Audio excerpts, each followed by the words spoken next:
warahmatullahi wabarakatuh. Sebelumnya, nama saya Anissa Akmalia dari kelas 1198. Pada kesempatan kali ini, saya akan menjelaskan tentang sumber hukum yang muttafaq atau disepakati dan mukhtalaf yang tidak disepakati.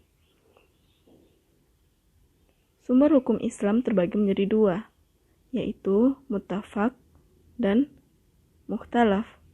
Muttafaq itu sendiri terbagi menjadi 4 macam, yaitu ada Al-Quran, Al-Hadis, Ijma, dan Qiyas. Sedangkan mukhtalaf terbagi menjadi 7, yaitu ada istihsan, istishab, maslahah mursalah, urf, sazuz zari'ah, syar'u man qablan, dan yang terakhir ada mazhab sahabi.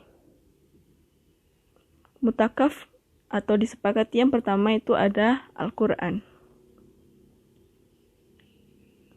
Al-Quran menurut bahasa artinya bacaan atau yang dibaca, sedangkan secara istilah Al-Quran adalah wahyu Allah Subhanahu wa Ta'ala yang diturunkan kepada Nabi Muhammad SAW dengan menggunakan bahasa Arab.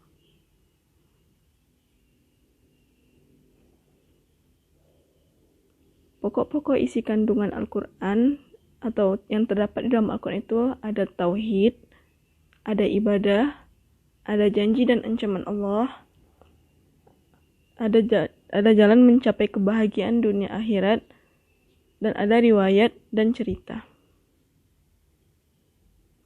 Dasar-dasar kehujahan Al-Quran.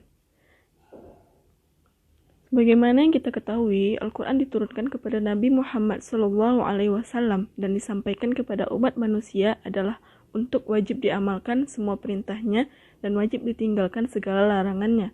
Sebagaimana firman Allah dalam surat An-Nisa ayat 105, Bismillahirrahmanirrahim, Inna anzalna ilaikal kitaba bil haqqi litahkuma bainan nasi bima arakallahu wa la takul lijainina khosima. Yang artinya, sesungguhnya kami telah menurunkan kitab kepadamu dengan membawa kebenaran, supaya kamu mengadili antara manusia dengan apa yang telah Allah wahyukan kepadamu, dan janganlah kamu menjadi penentang orang yang tidak bersalah karena membela orang-orang yang khianat.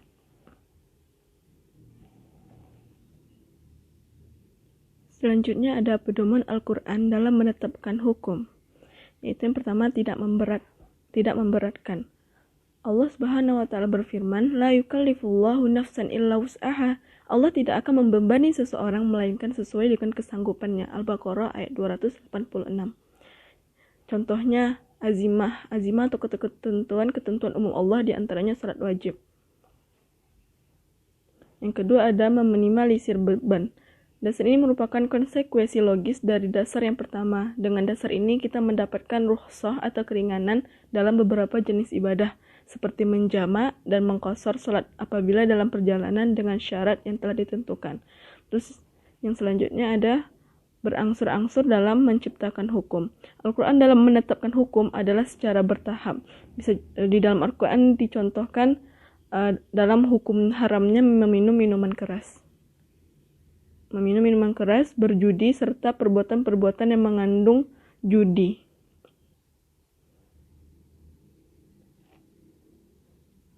Selanjutnya, sumber hukum yang muttafaq itu adalah Al-Hadis. Hadis menurut bahasa yaitu baru, dekat, dan berita. Sedangkan menurut istilah, hadis adalah segala sesuatu yang disandarkan kepada Nabi Muhammad SAW, baik berupa perkataan, perbuatan, ketetapan, dan sebagainya. Selanjutnya ada macam-macam hadis. Macam-macam hadis itu ada 3. Yang pertama, hadis qauliyah atau perkataan, yaitu hadis yang diucapkan langsung oleh Nabi SAW dalam berbagai kesempatan terhadap berbagai masalah, yang kemudian dinukil oleh para sahabat dalam bentuknya yang utuh seperti apa yang diucapkan Nabi Muhammad SAW. Contohnya, innamal amala binniyah wa innamal likulli imri ma nawa. Bahwasanya sahnya amal perbuatan itu tergantung pada niatnya, dan seorang hanya memperoleh dari apa yang diniatkannya. Hadis riwayat Muslim. Yang kedua ada hadis fi'liyah atau hadis perbuatan, yaitu hadis yang berkaitan dengan perbuatan yang dilakukan oleh Nabi Muhammad SAW. Contohnya, Sallu kama ra'aitumuni usalli. Salatlah kalian sebagaimana kalian melihat aku salat. Hadis riwayat Bukhari Muslim. Selanjutnya ada hadis takririyah atau ketetapan, yaitu perbuatan dan ucapan para sahabat yang dilakukan di hadapan atau sepengetahuan Nabi Shallallahu Alaihi Wasallam. Tetapi beliau mendiamkan dan tidak menolaknya. Sikap diam Nabi Muhammad SAW tersebut dipandang sebagai persetujuan.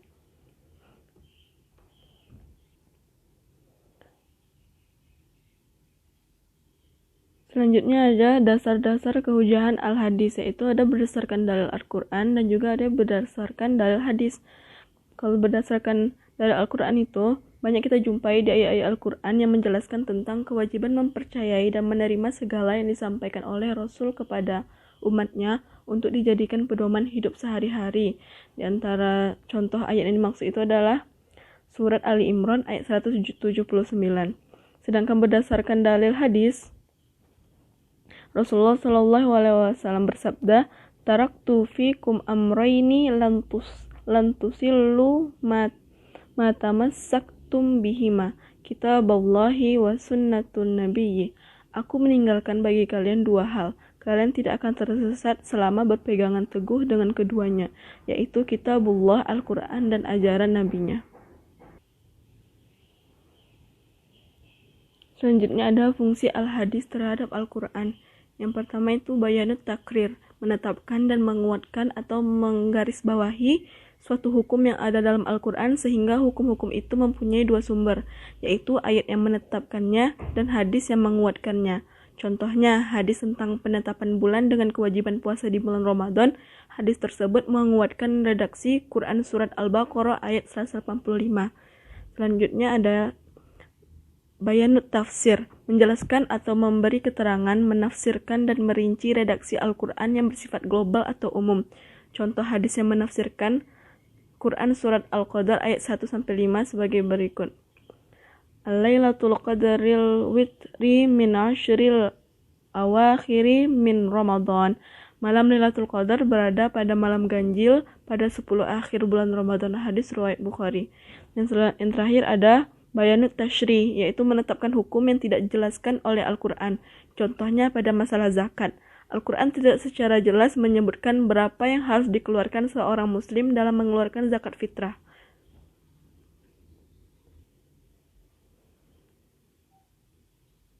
Selanjutnya dari sumber hukum Islam muttafaq, yaitu ijma'. Ijma' menurut bahasa adalah sepakat atau konsensus dari sejumlah orang terhadap sesuatu. Sedangkan menurut istilah, ijma' adalah ijma' yang didasarkan atas keputusan mujtahid.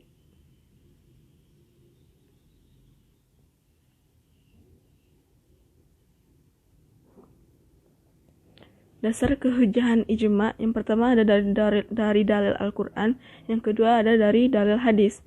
Dari dalil Al-Quran itu surat An-Nisa ayat 115 yang berbunyi, "Waman yushaqiqir rasula min ba'di ma tabayyana lahul huda wa yattabi' ghayra sabilil mu'minina nuwalahi ma tawalla wa nuslihi jahannam wa sa'at masira."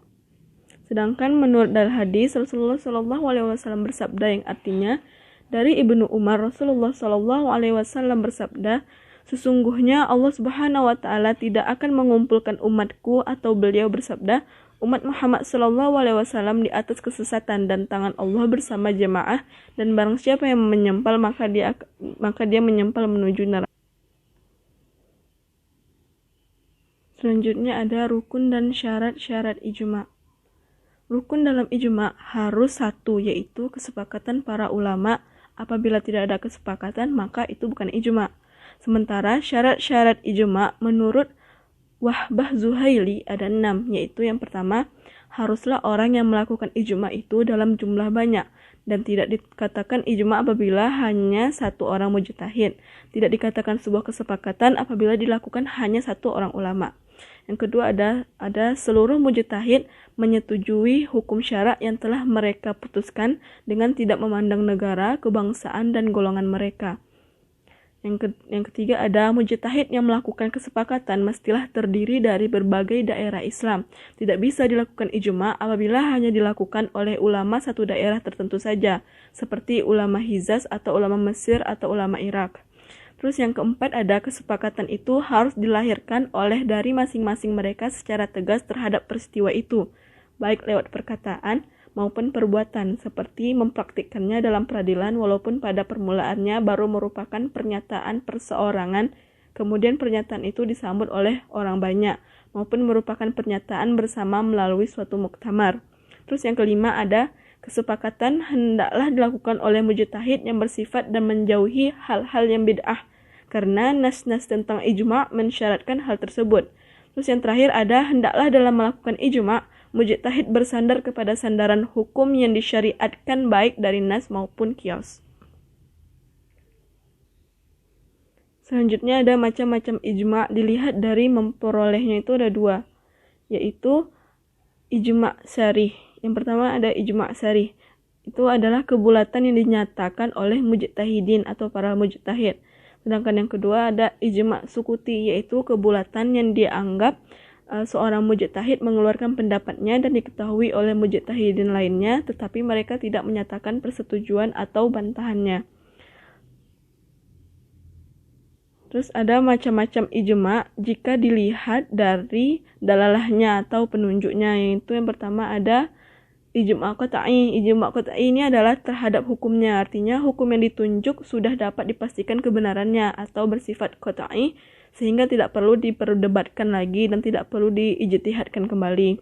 Terus yang kedua ada ijma' zanni, adalah terhadap hukumnya, artinya hukum yang dihasilkan kebenarannya bersifat relatif atau masih bersifat dugaan, karena itu masih terbuka untuk dibahas lagi dan tertutup kemungkinan ijtihad lainnya. Hasil ijtihadnya bukan merupakan pendapat seluruh ulama mujtahid.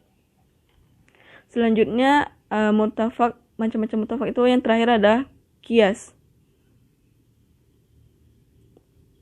Qiyas secara bahasa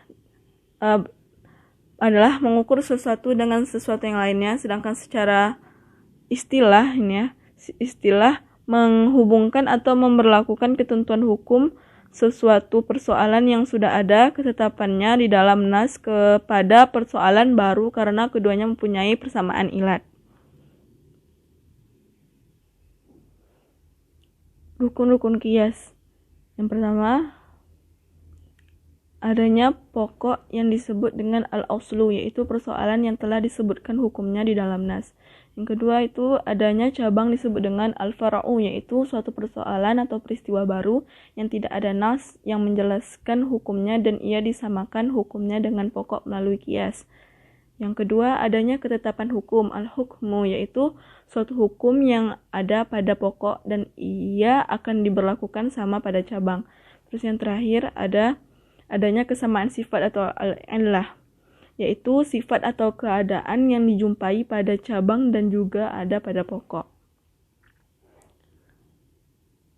Selanjutnya ada syarat hukum aus. Syarat hukum aus yang pertama, hukum aus hendaklah hukum syariat amaliyah yang ditetapkan oleh nas. Adapun hukum hasil qiyas atau ijma' tidak dapat menjadi aus bagi qiyas. Yang kedua ada hukum aus hendaklah suatu hukum yang dapat dimengerti ilatnya oleh akal, karena dasar dari qiyas adalah pengetahuan tentang ilat. Hukumnya aus dan adanya ilat itu pada faraun. Terus ada hukum aus itu bukanlah hukum yang berlaku khusus. Sesuatu hukum dikatakan berlaku khusus apabila yang pertama ada ilat tidak tergambar adanya pada selain aus. Yang kedua ada dalil bahwa hukum itu hanya berlaku untuk saja, seperti kawin lebih dari 4 orang istri adalah khusus bagi Rasulullah SAW. Selanjutnya ada syarat-syarat far'un. Syarat-syarat far'un yang pertama adalah pada far'un terdapat ilat yang ada pada aus. Yang kedua, jangan lebih dahulu ada far'un daripada aus. Contohnya mengkiaskan wudhu kepada tayamum. Dalam hal wajib, niat dengan ilat sama-sama ibadah. Pada wudhu lebih dahulu disyariatkan dibandingkan tayamum, karena itu mengkiaskan wudhu kepada tayamum dalam hal wajib niat adalah tidak tepat. 3. Ada hukum yang dialihkan kepada Faraun harus sama dengan hukum Aus. Dan yang keempat adalah pada Faraun tidak ada sifat yang lebih kuat yang bertentangan dengan ilat Aus. Syarat-syarat ilat. Yang pertama, hendaklah ia merupakan suatu sifat atau keadaan yang zahir. Yang dimaksud dengan zahir ialah dapat dianggap oleh panca indera. Yang kelima. Yang kedua ada hendaklah ia merupakan suatu sifat atau keadaan yang pasti. Artinya ia mempunyai hakikat yang tertentu lagi dapat diukur dan dalam ukuran itu pula atau dengan perbedaan kecil ia ada pada Faraun. 3. Hendaklah ia merupakan suatu sifat atau keadaan yang munasabah. Artinya munasabah ialah keberadaan dapat berfungsi untuk mewujudkan hikmah hukum sehingga adanya mengakibatkan adanya hukum dan tidak adanya mengakibatkan tidak adanya hukum. Terus yang keempat, hendaklah ia bukan bersifat atau keadaan yang hanya terdapat pada Aus saja, tetapi juga harus terdapat pula pada selain Aus. Selanjutnya ada macam-macam qiyas. Yang pertama ada qiyas aula, yaitu apabila ilat mewajibkan adanya hukum dan keadaan Firaun lebih utama mendapatkan hukum tersebut daripada Aus. Contohnya mengkiaskan memukul orang tua dengan mengatakan kepada keduanya adalah haram hukumnya karena sama-sama menyakiti. Yang kedua ada qiyas musawi, yaitu apabila ilat mewajibkan adanya hukum dan keadaan Firaun sama dengan Aus untuk mendapatkan hukum. Contohnya mengkiaskan membakar harta anak yatim dengan memakannya tentang haram hukumnya dengan ilat rusak dan habis. Selanjutnya ada qiyas dilalah, yaitu apabila ilat yang ada menunjukkan kepada hukum tetapi tidak mewajibkannya. Contohnya mengkiaskan harta anak kecil dan dengan harta orang yang sudah balik dalam hal wajib membayar zakat dan ilat sama-sama berkembang dan bertambah. Selanjutnya ada qiyas syabah, yaitu qiyas yang keadaan Firaun padanya bolak-balik antara dua Aus, lalu ia dihubungkan dengan Aus yang lebih banyak persamaan dengannya. Selanjutnya ada qiyas adwan atau adna, yaitu qiyas yang Firaunnya lebih rendah kedudukannya daripada Aus untuk mendapatkan hukum yang sama. Contohnya mengkiaskan perhiasan perak pada laki-laki dengan perhiasan emas tentang haram hukumnya dengan ilat berbangga-bangga.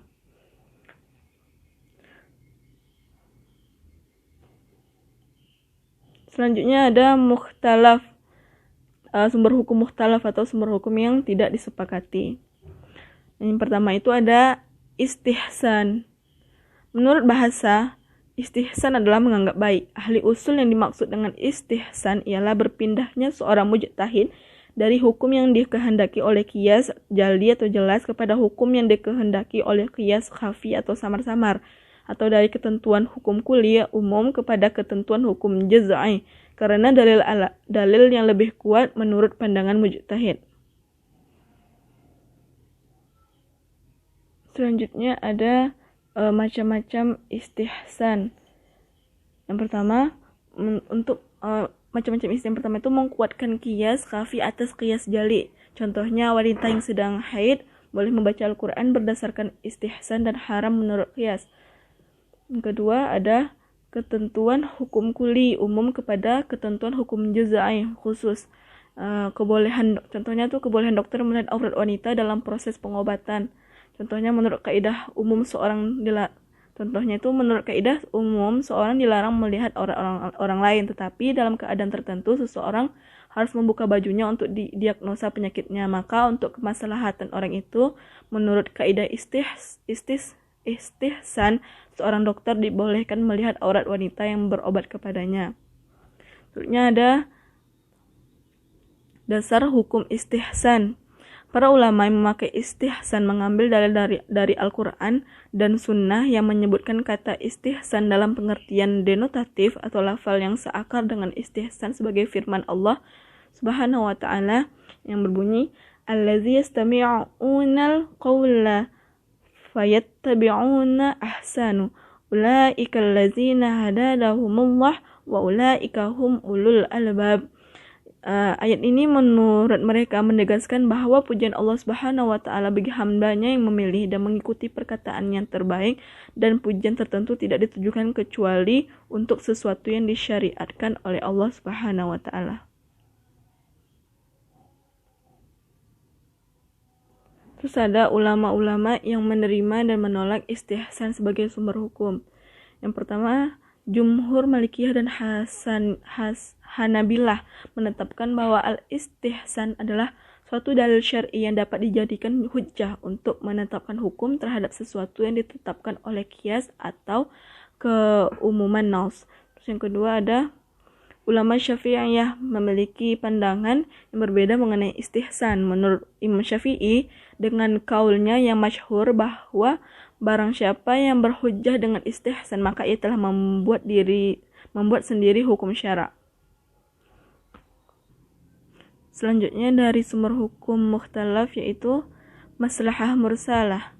Menurut bahasa, arti maslahah dapat berarti kebaikan, kebermanfaatan, kepantasan, kelayakan, keselarasan, kepatutan, sementara kata mursalah itu adalah isim maf'ul dari kata arsala yang artinya terlepas atau bebas. Jika disatukan mempunyai arti terlepas atau terbebas dari keterangan yang menunjukkan boleh atau tidak bolehnya dilakukan. Menurut istilah maslahah mursalah adalah masalah yang tidak ada dalil syara' datang untuk mengajuinya dan menolaknya.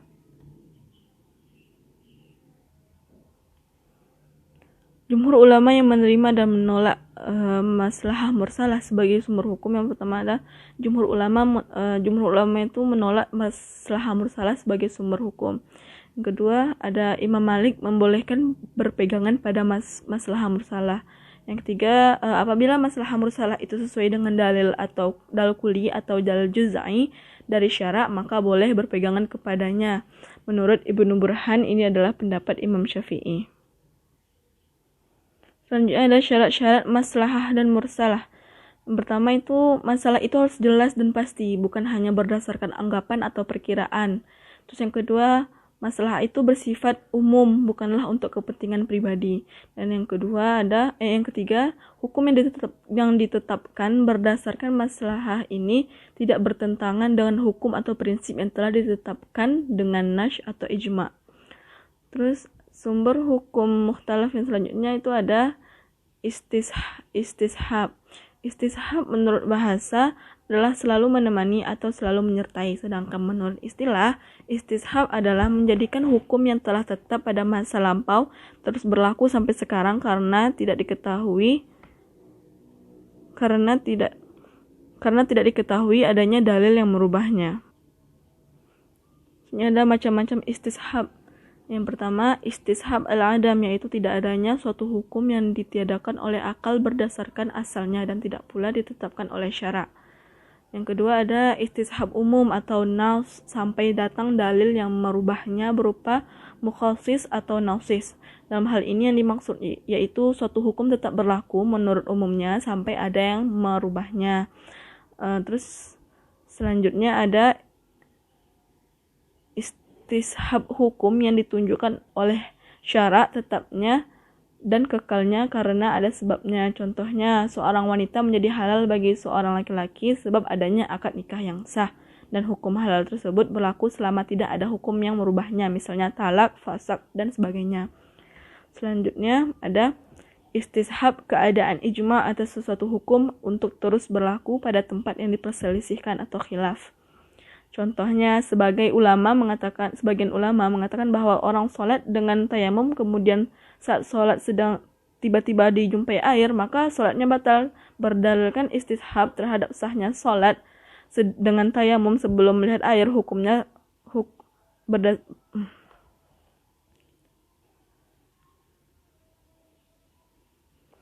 Selanjutnya ada ulama yang menerima dan menolak istishab sebagai sumber hukum. Yang pertama ada ulama Malikiyah, Syafi'iyah, Hanabilah, Zahiriyah, dan Syiah, bahwa mereka berpendapat bahwa istishab bisa menjadi hujjah serta mutlak untuk menetapkan hukum yang sudah ada selama belum ada dalil yang mengubahnya. Selanjutnya ada ulama Hanafiyah, berpendapat bahwa istishab itu dapat menjadi hujjah untuk menetapkan berlakunya hukum yang telah ada dan menolak akibat-akibat hukum yang timbul dari ketetapan dan berlawanan dengan ketetapan yang sudah ada, bukan sebagai hujah untuk menciptakan perkara yang belum tetap hukumnya. Terus selanjutnya, ulama mutakallimin atau ahli kalam berpendapat bahwa istishab tidak bisa dijadikan dalil karena hukum yang ditetapkan pada masa lampau menghendaki adanya dalil.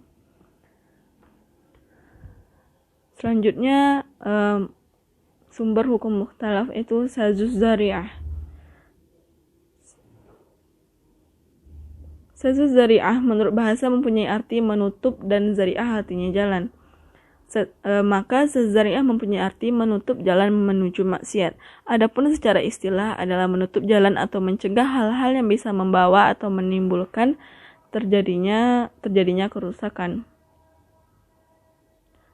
Pengelompokan Dzari'ah dengan memandang akibat yang ditimbulkan. Yang pertama itu ada Dzari'ah yang pada dasarnya membawa kepada kerusakan, seperti meminum minuman yang memabukkan yang membawa kepada kerusakan akal atau mabuk.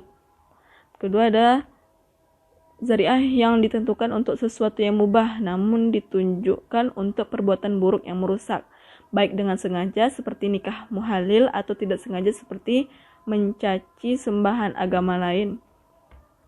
Yang ketiga ada Dzari'ah yang semula ditentukan mubah, tidak ditujukan untuk kerusakan, namun biasanya sampai juga kepada kerusakan yang mana itu lebih besar dari kebaikannya, seperti berhiasnya seorang perempuan yang baru saja suaminya meninggal dunia dalam masa iddah. Berhias perempuan boleh hukumnya, tapi dilakukan berhias itu justru baru saja suaminya meninggal dan masih dalam masa iddah, keadaan menjadi lain. Yang terakhir ada Dzari'ah yang semula ditentukan untuk mubah namun terkadang membawa kepada kerusakan, sedangkan kerusakannya lebih kecil dibandingkan kebaikannya. Contoh dalam hal ini melihat wajah perempuan saat dipinang. Sedangkan pengelompokan Dzari'ah berdasarkan tingkat kerusakannya adalah yang pertama, Dzari'ah yang membawa kepada kerusakan secara pasti, artinya bila perbuatan Dzari'ah itu tidak dihindarkan pasti akan menjadi kerusakan. Yang kedua, Dzari'ah yang membawa kepada kerusakan menurut biasanya, dengan arti kalau Dzari'ah itu dilakukan, maka kemungkinan besar akan timbul kerusakan atau akan dilakukan perbuatan yang dilarang. Selanjutnya ada Dzari'ah yang membawa kepada perbuatan terlarang menurut kebanyakan. Hal ini berarti bila Dzari'ah itu tidak dihindarkan, seringkali sesudah itu akan mengakibatkan berlangsungnya perbuatan yang terlarang. Selanjutnya ada Dzari'ah yang jarang sekali membawa kerusakan atau perbuatan terlarang. Dalam hal ini, seandainya perbuatan itu dilakukan, belum tentu menimbulkan kerusakan.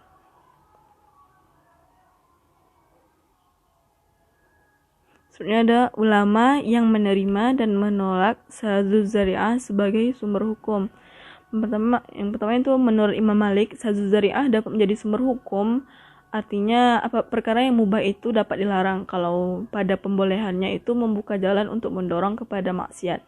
Sedangkan menurut Imam Abu Hanifah dan Imam Syafi'i, Shadzuz Dzari'ah tidak dapat dijadikan sumber hukum karena sesuatu yang menurut hukum asalnya mubah tetap diberlakukan mubah hukumnya. Selanjutnya sumber hukum mukhtalaf itu yang kelima ada urf. Urf menurut bahasa artinya ada kebiasaan, adapun secara istilah adalah apa yang dijadikan sandaran oleh manusia dan mereka berpijak kepada ketentuan urf tersebut, baik yang berhubungan dengan perbuatan yang mereka lakukan maupun dengan ucapan yang dipakai secara khusus. Macam-macam urf dari segi sifatnya. Yang pertama itu ada urf amali, yaitu urf yang didasarkan kepada praktik atau perbuatan yang berlaku dalam masyarakat secara terus-menerus. Contohnya berbagai transaksi yang dilakukan oleh masyarakat dengan cara tertentu. Selanjutnya ada urf qauli atau disebut juga dengan urf lafzi, yaitu kebiasaan masyarakat dalam menggunakan lafal atau ungkapan dan ucapan tertentu. Contohnya kata atau ungkapan laulad untuk menyatakan anak laki-laki. Sedangkan macam-macam urf dilihat dari segi wujudnya itu ada urf sahih atau baik dan urf fasid. Kalau urf sahih ini yang telah diterima oleh masyarakat secara luas, dibenarkan oleh pertimbangan akal sehat, membawa kebaikan dan kemaslahan, menolak kerusakan, dan tidak menyalahi ketentuan nas Al-Quran dan As-Sunnah. Sedangkan urf fasid ini itu adalah istiadat yang tidak baik, yang bertentangan dengan nas Al-Quran dan As-Sunnah serta kaidah-kaidah agama. Selanjutnya, itu yang keenam ada syar'u man qablana. Menurut bahasa, syar'u man qablana ini adalah sebuah aliran air atau sebuah agama atau hukum syariat, dan qablana artinya sebelum Islam. Sedangkan menurut istilah yaitu ajaran agama sebelum datangnya ajaran agama Islam melalui perantara Nabi Muhammad SAW. Macam-macam syar'u man qablana itu ada 3. Yang pertama, dinasah syariat kita atau syariat Islam. Tidak termasuk syariat kita menurut kesepakatan semua ulama. Contohnya pada syariat Nabi Musa alaihissalam, pakaian yang terkena najis tidak suci kecuali dipotong apa yang kena najis itu. Yang kedua ada dianggap syariat kita melalui Al-Quran dan As-Sunnah. Ini termasuk syariat kita atas kesepakatan ulama. Contohnya perintah menjalankan puasa. Dan yang terakhir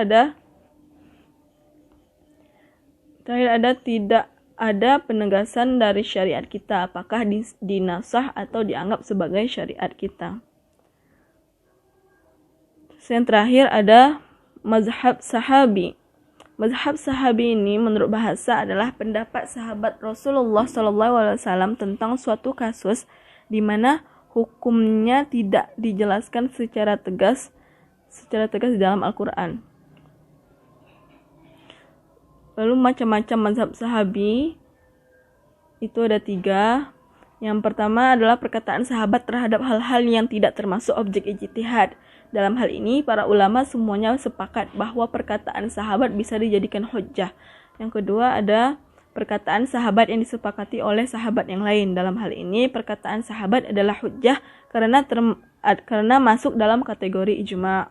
Terus yang terakhir ada perkataan sahabat yang tersebar di antara para sahabat yang lainnya dan tidak diketahui ada sahabat yang mengingkarinya atau menolaknya. Dalam hal ini pun bisa dijadikan hujjah karena ini merupakan ijma' sukuti bagi mereka yang berpendapat bahwa ijma' sukuti bisa dijadikan hujjah. Sekian materi tentang muttafaq dan mukhtalaf yang dapat saya sampaikan. Apabila ada kekurangan mohon dimaafkan. Wabillahi taufiq wal hidayah. Wassalamualaikum warahmatullahi wabarakatuh.